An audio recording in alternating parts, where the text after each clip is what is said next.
Bugünkü dərsimiz olur, deməli, təlimdə forma və modellər. İlk öncə baxırıq sinxron və asinxron tədrisə. Bax, sinxron tədris deyəndə nə başa düşürük? Sinxron tədris, müəllimlər, deməli, eyni sinif şəraitində də olur, canlı olaraq təşkil edilir. Sırf bunun əsas məqsədi canlı olaraq əlaqədə olmaqdır da. Yəni ki, bir-biri ilə mövzunu soruşmaqdır və yaxud da seminar keçirməkdir. Canlı şəkildə bunların edilməsidir. Bax, həm də onlayn şəkildə. Bax, sinxron tədrisdə vaxt qoyuram ki, məsəl üçün, bu günlərim saat 11-in yarısı canlı olaraq dərslərimizə qoşulacağıq. Və bu bizim sinxron tədrisimizdir. Yəni, hər birimiz canlı olaraq əlaqə saxlayırıq. Sinxron tədrisdə deməli, webinar və seminarlar keçirirdir. Adətən görüşlər mühazirə xarakteri daşıyır. Webinar seminarda bir və ya bir neçə mühazirəçi prosesin iştirakçıları ilə ünsiyyətdə olur və bu eyni zaman və eyni məkanda baş verir. Sonra bundan əlavə interaktiv onlayn seanslar var. Deyir, burada müxtəlif qrup işləri, onlayn diskussiyalar aparılır, təqdimatlar edilir. Sinxron tədrisin əsas açar məqamları odur ki, proses eyni zaman kəsiyində hamının prosesə cəlb olunması ilə baş tutur. Burada əks əlaqə də zamanı da deməli neyinir? Həmin anda da məsəl üçün nə başa düşmürsünüzsə, mənə deyirsiniz ki, müəllimə məsəl üçün sinxron tədrisi mən başa düşmürəm. Bax, həmən zaman, həmən əlaqə, əks əlaqə quraraq bunu çatdırırıqsa, bu deməli bizim sinxron tədrisimizdir. Burada qeyd edilib ki, sinxron tədrisin asinxron tədrisdən üstün cəhətləri nələrdir? Deyir, iştirakçılar arasında canlı əlaqə yaradılır, şagirdlər və müəllimlər arasında məlumat və təcrübələr ani ötürülməsini təmin edilir, canlı sürətlə əks əlaqə yaradılır, dərslər hər dəfə əvvəlcədən müəyyən edilmiş eyni vaxtda keçirilir, bir də şagirdlər arasında ünsiyyətin qurulmasını və sosial bacarıqların inkişafını təmin edir. Bu bizim oldu sinxron tədrisimizin asinxron tədrisdən üstün cəhətləri. İndi isə baxırıq müəllimlər, deməli asinxron tədrisə. Asinxron tədrisimiz nədir? Asinxron tədrisimizi də belə yaddaşınızda saxlayın. Mən dərsimizi keçirəm, verirəm də sizlərə. Siz istədiyiniz vaxtı neyinirsiniz? İstədiyiniz məkanda dərslərinizi öyrənirsiniz, istədiyiniz vaxtı video izahlara baxırsınız. Bax, bu olur asinxron tədris.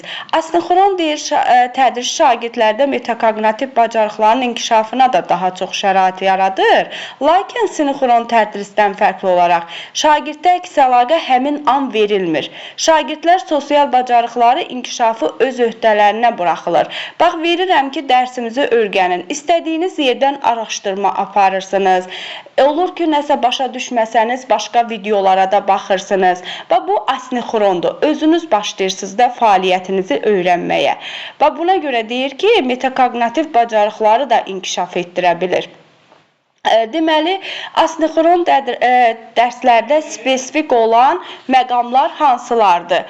Əvvəlcədən hazırlanmış mühazirələr və video çarxlardır ki, bax, deyir, şagirdlərin materiallarına özünə uyğun vaxtda, öz deməli, qrafiklərinə şəkildə həmən videolarla tanış olurlar. Bax, istəsəniz istəysə, istəsəniz bütövlü olaraq, bax, bunlar asinxrona aiddir. Diskussiya üçün yaradılmış onlayn formalar. Bu formalar deyir, iştirakçıların istədikləri zaman sual verə və ya sual cavab yaza bilirlər. Burada da vaxt məhdudiyyəti yoxdur. Sonra bax, burada elektron və digər mesaj ötürmə vasitələrindən, məsəl üçün, nəsə başa düşmürsünüzsə, ötürmə edirsiniz ki, müəllim, bu dərsi başa düşmürəm. Mən də vaxtım olarkən, gördüyüm vaxtda buna cavab verirəm. Bu olur asinxron tədrisə aid. Bəs asinxron deyir, tədrisin üstün cəhətləri sinxrondan nələrdir? Asinxron tədrisdə öyrənmə şagirdlərin özünə uyğun və rahat vaxtda baş verir. Deməli, araşdırma, təhlil aparmağa daha çox zaman olur. Şagirdlər tapşırıqlarını yerinə yetirilməsi vaxtını seçməkdə burada sərbəstdirlər. Şagirdlərdən güclü motivasiya, özünü idarə etmə və vaxtın idarə etməsi bacarığı tələb edilir. İndi isə baxırıq deməli hibrid tədris formasına. Hibrid tədris forması nədir müəllimlər? Bax bu formada yadınızda qalsın. Asinxron və sinxron ortaq bir tədris formasıdır ki, burada hər ikisindən istifadə edilir. Dərslərə məsəl üçün deyirəm ki, sinxron olaraq bu vaxtı dərsimiz başlayır, canlı qoşuluruq. İstədiyiniz vaxtda da artıq dərsdən sonra dərsimizi, mövzumuzu verirəm, istədiyiniz formada oxuyursunuz, hissə-hissə. Bu da olur asinxron. Deməli, burada həm biz sinxrondan istifadə etdik, həm asinxrondan. Bax, hər ikisinin birlikdə istifadə edilməsi hibrid tədris formasıdır. Yadınızda qalsın. Asinxron formada öyrəndikdən sonra biz sinxron formada yenidən bax canlı dərslərə qoşuluruqsa, bu hibrid tədris formasıdır. İndi isə baxırıq müəllimlər, sorğu və araşdırma əsaslı öyrənmə. Sorğu və araşdırma əsaslı öyrənmə nədir? Deyir, Albert Einstein belə bir ifadəsi var ki, mənim xüsusi bir istedadım yoxdur. Sadəcə çox güclü maraq istim var. Yəni, sorğu və araşdırma əsaslıda nə deyilir? Bax, burada deyir, şagirdlər də araşdırma apararkən nə doğurur? Maraq doğurur. Onlar daha yaxşı öyrənirlər, daha yaxşı özləri araşdırma aparır da, tapdıqda onlara həm dərs maraqlı gəlir, həm də onlara uzun müddətli yaddaşlarına ötürülmüş olur dərslər. Bax, sorğu ortaya qoyulur ilk öncə. Sorğu və araşdırmanın komponentləri var. Bu necə olur? Gəlin onları sadalayaq. Birinci yönləndiririk şagirdlərimizi, sonra əsas sualın qoyulması və hipotez fərziyyələrin irəli sürülməsi, araşdırma və nəticə müzakirədir sonda da. Yönləndirmə dedikdə müəllimlər nə başa düşürük? Yönləndirmə, yəni ki, şagirdimizi ilk addımdır ki, özümüzə yönləndirək, onlarda stimul, maraq eləyək ki, birinci, şagirdlər sual qoyulanda ona yönlənmiş olsunlar, artıq onlara maraq doğurmuş olaq. Daha sonra onları cəlb etdikdən sonra, özümüzə yönləndirdikdən sonra, yəni dərsə deyək də, özümüzə deməyək, bunlara əsas sualın qoyulması, yəni hipotezi, fərziyyəni irəli sürürük. Araşdırma üçün fərziyyənin irəli sürülməsidir.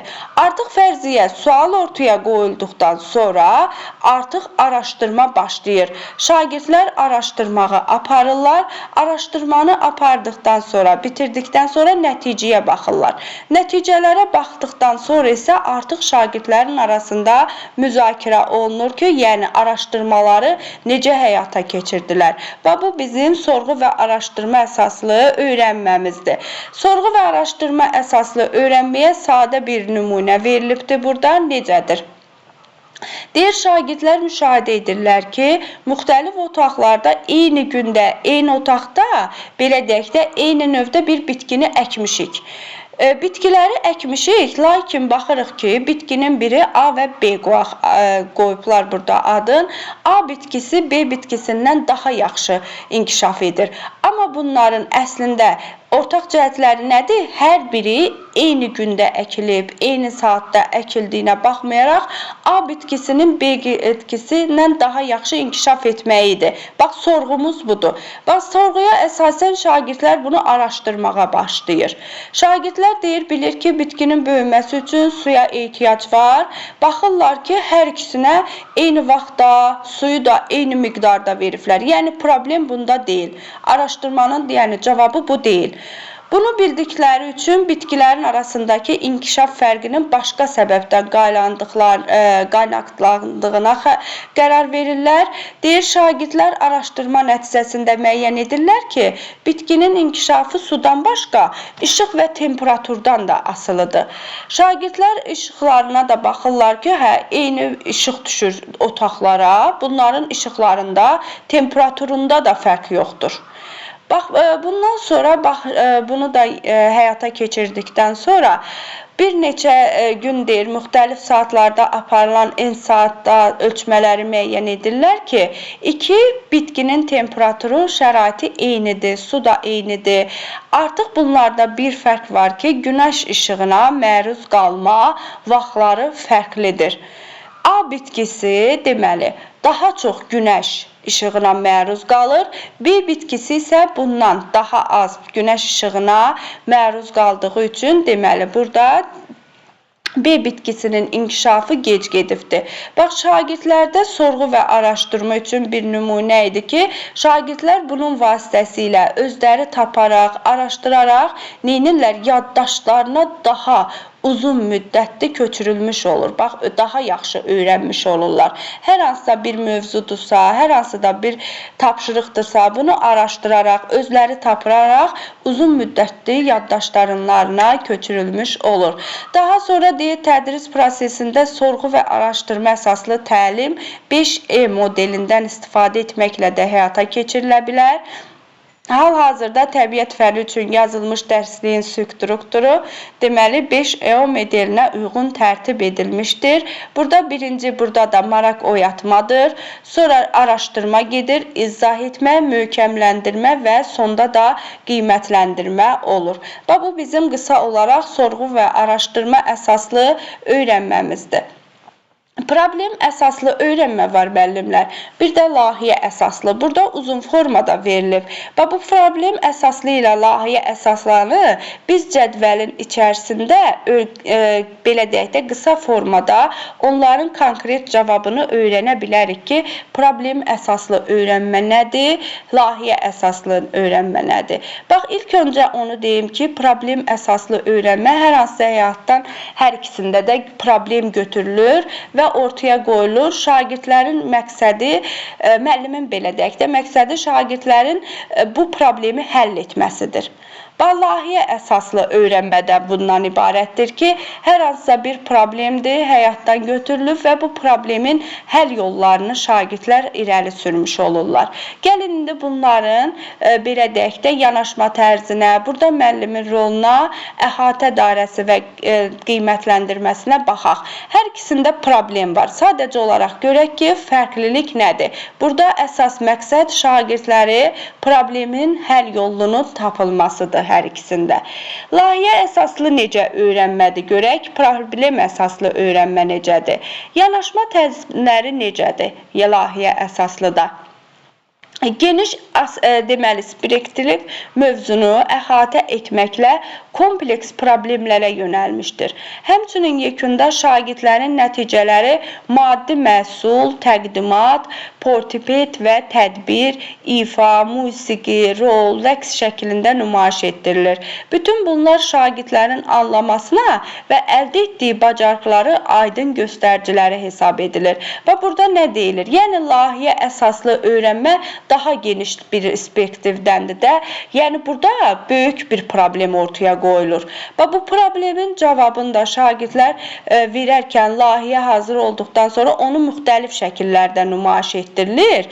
Böyük təqdimatı olur layihə əsaslı öyrənmənin, yəni həllinin yolunu tapdıqdan sonra onu nümayiş etdirməyin böyük yolları var. Problem əsaslı isə hər hansısa bir spesifik, yəni aydın şəkildə olan bir problemə yönəlmişdir. Şagirdlərlə əməkdaşlıq şəraitində hansısa real dünya problemini götürüb, onun haqqında informasiya toplayıb, daha sonra hipotez irəli sürüb, həll yolu sadə şəkildə təklif etməkdir. Bu problemə əsasəndir. Layihə görürük ki, daha geniş, daha mürəkkəb bir anlayışdır. Hər ikisində gəlin müəllimin roluna baxaq. Layihə əsaslı da müəllimin rolu.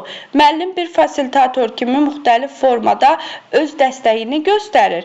Belə ki, sualın qoyuluşunda resurslar, təminata müntəzəm rəylərin verilməsindən də yaxından iştirak edir. Baxın, yadınızda qalsın. Layihə əsaslı da müəllim şagirdlərin hər zaman yanında olur, onlara dəstək olur, fasilitator kimi onlarda belə deyək də yönləndirmələr aparır, istiqamət verir. Layihə əsaslı da hər zaman müəllim şagirdlərin yanındadır. Problem əsaslı da necədir? Hər nə qədər deyir, problem əsaslı öyrənmədə müəllim fasilitator rolu davam etsə də, o bir addım geridə qalır. Artıq burada müəllim geridə qalır. Şagirdlərin problem seçməsi, informasiyanı toplaması və problemin həllinin formalaşmasında onlara sərbəstlik verilir. Yəni, şagirdlər burada müstəqil şəkildə özləri tapıb problemi həll yolu təklifləri irəli sürməyə belə deyək də cəhd edirlər. Amma layihə əsaslıda necədir? Hər addımda müəllim şagirdlərin yanında olur. Daha sonra əhatə dairəsi necədir? Geniş əhatə dairəsi var. Reallaşma vaxtına malikdir. Bu təlim modeli ola bilər həftələr sürə bilər layihə əsaslarının ki, yarım il, hətta bütöv ili əhatə edə bilər. Deyir, dərin araşdırma tələb edən bu model sonda məhsul ortaya qoymağı tələb edir. Yəni, belə deyək də, layihə əsaslının geniş dairəsi var. Buna çox zaman lazımdır. Amma problem əsaslı öyrənmədə bir neçə gün və ya həftənin əhatə edə bilər. Uzağı bir həftəni. Məqsəd təqdim edilənin konkret problemi həll etməyidir. Qiymətləndirməsi necə olur müəllimlər? Gəlin qiymətləndirməsinə də baxaq hər ikisinin. Layihə əsaslı öyrənmənin qiymətləndirməsi daha kompleks model olduğundan qiymətləndirmə meyarları da daha mürəkkəb xarakteristikaya malik olur. Həm məzmun, məhsul əldə edilən bilik bacarıqlar baxımından, həm əməkdaşlıq, kreativlik təqdimatı kimi bacarıqları qiymətləndirilməsi də nəzərdə tutulur. Burada tək müəllimlər problemin həllini biz qiymətləndirmirik. Şagirdlərin həm bilik bacarığını qiymətlendiririk, həm onlar özlərini məsələn layihə zamanı necə apardılar, necə ünsiyyət qurdular, əməkdaşlıqları necə oldu. Burada bunun da qiymətləndirməsi gedir. Bununla bərabər bunların yaradıcılıq bacarıqları da qiymətləndirmiş olur. Problem əsaslının qiymətləndirməsi necədir? Digər tərəfdən problem əsaslı öyrənmədə isə problemin həlli prosesi tənqidi düşüncə təklif edən həll yolunun keyfiyyəti baxımından qiymətləndirmə aparılır. Burada sadəcə olaraq tənqidi düşüncədə təklif edilən yola uyğun olaraq qiymətləndirmədir. Amma deməli, layihə əsaslıda necə oldu? Daha kompleks model, daha mürəkkəb şəkildə qiymətləndirmə. Yəni, şagirdləri hər tərəfli qiymətləndirmiş olduq. Və bu da oldu bizim problem və layihə əsaslı öyrənməmiz. Və gəlir bizdə oyunlaşdırma və oyun əsaslı öyrənmə. Bunun nədir? Burada deməli, oyunlaşdırma deyəndə nə başa düşürük? Oyun əsaslı dedikdə nə başa düşürük? Oyunlaşdırma üsulu deyir, oyun elementləri ilə tapşırıqlara inteqrasiya edilir, verilən cavablara uyğun xal toplama, səviyyə keçməklə nişanlar əldə etmə, liderlər cədvəli, maneələri dəf etmə kimi oyun elementlərindən istifadə etməklə öyrənmə prosesinə cəlb etmək mümkündür. Burada dərslərimiz də inteqrasiya olunur. Baxın, müəllimlər, görmüsünüz, məktəbdə hər hansıda belə deyək də bilik yarışı keçirilir. Keçirilən mövzulara uyğun komandaları yığırıq. Məsələn, 5-ci siniflərdir. 5-ci sinifdə olan mövzulara uyğun və yaxud da ki, elə məntiqi olsun. Hər hansıda bir sual cavab edirik. Şagirdlər düşünüb cavabı yazırlar. Bax, burada ən çox tez cavab verən, həm də ki, ən çox cavab verənlər bilirik ki, qalib hesab olunur. Bax, birinci yerə çıxma olur, ikinci yerə çıxma olur. Bunların lideri də olur. Bax, sanki deyir milyonçu şousu formada bilik yarışı keçirmək, şagirdlərə cavabına uyğun xal toplamasına çalışırlar. Və burada xal toplamaqdır əsas məqsəd. Bu olur oyunlaşdırma əsaslı öyrənmə. Şagirdlər oyunlaşdırma əsasında öyrənirlər. Bəs oyun əsaslı öyrənmə nədir? Oyun əsaslı öyrənmə isə müəllimlər hər hansısa bir rola girərək öyrənilir. Bax, məsələn, burada verilibdir ki, Azərbaycanda coğrafiya dərsində Azərbaycanın iqlim tipləri, ərazilər üzrə öyrənərkən hər bir şagird sevdiyi qohumların və yaxud da yaşadığı, görmək istədiyi rayon haqqında başlayır o rayonun roluna girirlər. Deyir, məsələn, burada veribdir ki, mən Kürdəmirəm. Bax, Kürdəmirin haqqında başlayır çıxış etməyə ki, Küralaz ovalığında yerləşirəm. Sanki o Kürdəmirin roluna girmiş olur. Bax, bu olur oyun əsaslı. Yayım isti, quru keçir, yayın istiliyindən şikayətlənənlər çoxdur. Amma bunun faydaları da var ki, nar, heyva, tut kimi dadlı meyvələr, çeşid-çeşid tərəvəzlər və bol günəşli enerjisi sayəsində yetişir. Və bir növ Kürdəmiri burada neynədir? Özündə, rolunda əks etdirmiş oldu. Oyun əsaslı öyrənmədə budur. Deməli, oyunlaşdırma necədir? Oyunlaşdırmada dərslərə inteqrasiya olunur. Bununla bərabər hallar verilir. Oyun əsaslı öyrənmədə isə biz hər hansısa bir rola girərək dərsi, belə deyək də, mövzunu onun üzərində nümayiş etdirmiş, təhnələşdirmiş oluruq. Oyun əsaslı da budur. Sonra daha qaldı burada birbaşa təlim. Birbaşa təlim necə təlimdir? Birbaşa təlim gündəlik dərs vaxtı keçirilən dərslərin təşkilidir. Bu, məktəbdə keçirilən dərslər zamanı baş verir.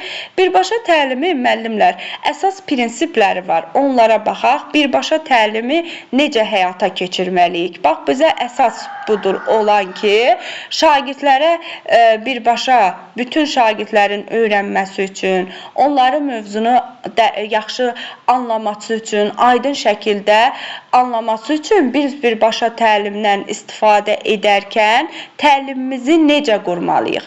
Baxırıq, burada elə verilibdir prinsip 1. Prinsip 1-də nə deyir? Deyir, tədrisə daha öncə öyrənənlərə qısa təkrar ilə başlayın. Bax, bilirik, əvvəlcə hər bir müəllim birinci daha öncə öyrəndiklərimizi təkrar edirik, sonra neyinirik? Yeni mövzunu keçməyimizdir. Bax, bu birinci bizim prosesimizdir. Görək, ikinci proses necə baş verir? Bircə dəqiqə müəllimlər qaydaq geri.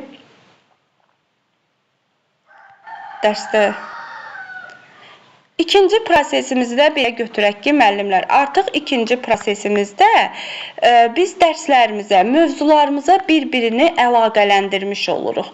Bax, inteqrasiya edirik mövzularımızı, həyatla əlaqələndiririk, keçdiyimiz mövzularla əlaqələndiririk. Bax, bu da olur bizim ikinci prosesimiz. Üçüncü, məsələn, prosesimizdə deyir ki, şagirdlərdə nə isə öyrədərkən onlar çətinlik çəkməsin deyib, onlara nümunələr gətirməliyik. Bax, nümunələri necə gətiririk? Hər hansısa bir rəziyyat fənində elə burada veribdir. Üçüncüdə, bax, gördüyünüz kimi veribdir. Burada ikinci prosesdə belə deyilibdir, müəllimlər, bu dördüncüdür. Deməli, deyir, yeni materialları hissələrə bölürük və yeni materialları əgər uzundursa, bütöv şəkildə verməyimiz düzgün deyil. Şagirdlərin öyrənməsinə görə onu kiçik hissələrə verib təqdim etmək lazımdır. Bax, nümunələr budur. Bax, işlənmiş nümunələr. Görürsünüz, burada riyaziyyat fənində, cəbirdə görmüsünüz ki, işlənmiş nümunələr verilir. Hər hansısa bir işlənmiş nümunəyə baxaraq şagird onun ardınca misalları işləyir. Bax, bu işlənmiş nümunə bunu deyir ki, şagirdlərə modellər və işlənmiş nümunələr təqdim edin ki, şagirdlər yeni dərsi həll edərkən və yaxud dərsi oxuyarkən bu işlənmiş nümunələrə baxaraq, edərək daha yaxşı öyrənsin. Dördüncü proses isə anlamanı yoxlamaqdır. Anlamanı yoxlamaq üçün nə edirik? Biz bilirik ki, anlamanı yoxlamaq üçün şagirdlərə sual verə bilərik, test apara bilərik, ümumiləşdirmələr istəyə bilərik onlarda, dərsin izahını istəyə bilərik ki, məsəl üçün, dərsdən necə başa düşdün? Şagirdləri deyir, digər şagirdlərin cavabları ilə razı olub-olmadığını soruşuruq. Bax, bu formada da biz şagirdlərin anlamasını yoxlaya bilirik. Beşinci prosesimiz, şagirdlər sizin köməyinizə yeni mövzunu tətbiq etməsinə şərait yaradın. Bax, yeni mövzunu nə deyir? Yəni, artıq yeni mövzunu başa salıbsa müəllim başlayır yeni mövzu haqqında şagirdlərin özlərinin necə başa düşdüklərini, bax, necə onun, belə deyək də, sual verir ki, məsələn, bu mövzumuzu bugünlərim necə başa düşdüm və yaxud da ki, müəllim materialları öz sözləri ilə şagirdlərdən istəyir, onların ümumiləşdirmələr aparmağını istəyir. Bax, ona görə deyir ki, şagirdlərin sizin köməklə yeni mövzunu tətbiq etməsinə şərait yaradın. Altıncı prinsipimiz nədir? Çətin tapşırıqlar üçün müvəqqəti dəstək verin. Bax, müvəqqəti dəstək nədir? Yəni, şagirdlərə scaffolding anlayışı xahişi var. Biz difersional yanaşmadakı bunu keçdikdə, difersional scaffolding bir tədrisi əhatə edir. Yəni scaffolding strategiyasından istifadə edərək biz bunu Levokskinin sosial inkişaf nəzəriyyəsində də keçəcəyik. Şagirdlərə bir müddət dəstək olmaq ki, ta ki şagirdlər özləri sərbəst şəkildə dərsə, nərdifan roludur. Onlara köməklik edirik çətin tapşırıqlarda, müvəqqəti dəstək oluruq ki, onlar müstəqil şəkildə artıq dərsi cavablandıra bilsinlər. Bax, deyir, müvəqqəti dəstəyin bir növü də şagirdlərə atılacaq addımlar üzrə istiqamətlər verməkdir. Deyir, misal olaraq şagirdlərə mövzu sistemləşdirmək üçün aşağıdakı addımlarda istiqamət verə bilər. Deyir, dəftərdə mərkəzində qutu çəkin və mövzunun adını içərisində yazın. Mövzunu nəzər yetirin və 4-6 arası əsas ideya tapın. Hər bir əsas ideyanı mərkəzi qutunun aşağısından digər qutuda yazın. Burada neyinirik? Şagirdə istiqamət verərək, köməklik göstərərək, deməli, scaffolding etmiş oluruq. Baxın, müəllimlər, bu da bizim olduğu necə tədrisimiz? Birbaşa tədris. Birbaşa tədris görəndə bütün siniflə tədris əsası götürülür. Həm də ki, bizim gündəlik olaraq keçdiyimiz birbaşa təlimdir ki, birbaşa təlimdə əsas bu prinsiplərdən deməli istifadə edirik. Qısa təkrarlarla başlayırıq. Sonra tətbiq olanları inteqrasiya edirik köhnə fənlərə. Yeni materialları kiçik hissələrlə təqdim edirik. Bundan əvvəl model işlənmiş nümunələr təqdim edirik. Birbaşa təlimdə anlamalarını şagirdin yoxlayırıq. Şagirdlərin sizin deyir köməyinizə yeni mövzunu tətbiq etməsinə şərait yaradırıq. 6 isə çətin tapşırıqlar üçün şagirdlərə müvəqqəti dəstək oluruq. Bax, bugünkü dərsimiz